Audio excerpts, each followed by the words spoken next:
जिंदाबाद जिंदाबाद जिंदाबाद। एजेंसी प्रथा खत्म करो,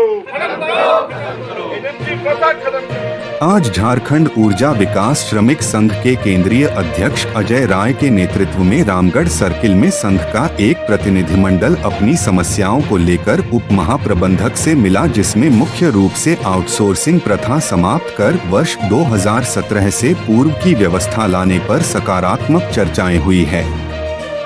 नियमित बहाली में पूर्व से कार्यरत कर्मचारियों को रखने की बात पर भी सहमत हुए हैं, क्योंकि ऊर्जा विकास निगम लिमिटेड एक स्वतंत्र इकाई है और ऐसा पहले भी मानव दिवस कर्मियों को इसी निगम में नियमित करने का उदाहरण वर्ष 2016 एवं 2018 में मौजूद है। वही सुभाष बेदिया सेक्शन 1, राजकुमार पासवान सेक्शन 3, सुखदेव कुमार चितरपुर जो पहले से कार्यरत थे हटा दिए गए थे को रखने पर सहमति बनी। साथ ही साथ परशुराम सिंह यादव, अजय कुमार राणा, जुगनू प्रसाद, कुमार गौतम राज, जयप्रकाश, भीम कुमार रवि, लीलू महतो को कुशल से अकुशल कर देने की शिकायत को भी उप महाप्रबंधक ने जल्द ही समाधान निकाल देने का आश्वासन दिया है।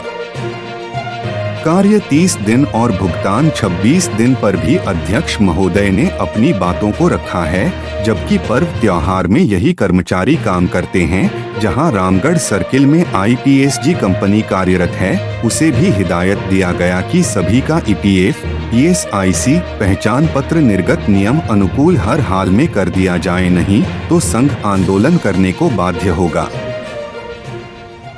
रामगढ़ सर्किल के विद्युत कर्मियों के समस्याओं को लेकर कभी हम लोग यहाँ पर आए थे और अभी एसी से वार्ता करके निकल रहे हैं। उनको हम लोगों ने करीब 7-8 मांगों से संबंधित एक ज्ञापन सौंपा है और उस पर काफ़ी सकारात्मक वार्ता तो हुई है, लेकिन जब तक उस पर कार्रवाई नहीं हो जाता तब तक हम लोग उस पर नज़र अपना रखे हुए रहेंगे। और हम लोग की कोशिश है, चूँकि संघ के पास जितने जो समस्याएँ जो आई है और जितनी जो शिकायतें आई है उसमें कुछ विभाग से संबंधित जो कतिपय अधिकारी हैं उनसे रिलेटेड भी था और कुछ जानबूझ के यहाँ पर बदमाशी किए हुए हैं, अब जिनका 10 साल से ज़्यादा हो चुका है और अभी तक उनका नाम यहाँ से रिकमेंड करके भी भेजा नहीं जा रहा है, क्योंकि हाईकोर्ट ने उसका समय निर्धारित किए हुए है, उसका सुनवाई होने वाला है, लेकिन अभी तक उनकी सूची यहाँ से जा नहीं सकी है। जो 20 साल से 15 साल से लगातार काम करते आ रहे हैं, जिसका EPF PSI आज JVNL की तरफ से जो अकाउंट खोला गया था आज भी उसी से जुड़ा हुआ है, आज भी वही अकाउंट है। भला ही आउटसोर्स एजेंसी यहाँ पर आ गई, उनका आज के दिन में भुगतान कर रहा है, लेकिन पहले से वो अकाउंट खुला हुआ, पहले से उनका अनुभव रहा है। तो ये मुद्दा है। साथ में ये मुद्दा है कि जो आने वाली बहाली है उसमें पहले इनका प्राथमिकता तय हो, चाहे कोई साल भर से काम कर रहा हो, कोई 10 साल से काम कर रहा हो, कोई 15 साल से काम कर रहा हो, सबका एक प्राथमिकता तय होना चाहिए उनके अनुभव के आधार पर। और तीसरी बात है कि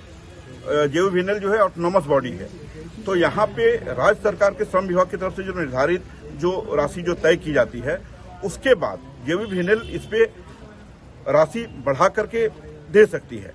क्योंकि ये आवश्यक सेवा है और ये आवश्यक सेवा में यहाँ पे नो थैंक्स नो सॉरी है। अगर एक बार सट गए तो फिर उसको बचाने वाला दूसरा कोई नहीं है, वो ईश्वर ही का सीधा ये होता है कि ईश्वर अगर चाहे तो उसको बचा सकता है, उसको मार सकता है, नहीं तो ऐसे जो है प्रैक्टिकली कोई बच नहीं सकता है। और लगातार कई दुर्घटनाएं इधर होते रही है, जिस पर सिर्फ एक मुआवजा मिल जाता है, उसके बाद उसके परिवार का क्या हाल है उसका कोई सुध लेने वाला नहीं है। तो ये सारी चीजें हैं जो हमारे वर्कर 15 साल 20 साल से काम कर रहे हैं, उनको अनुभव के आधार पर भी उनको हाईली स्किल्ड, सेमी स्किल्ड इस सब का दर निर्धारित होना चाहिए, जो हो नहीं पाया है। तो सारे मामलों को लेकर के भी हम लोग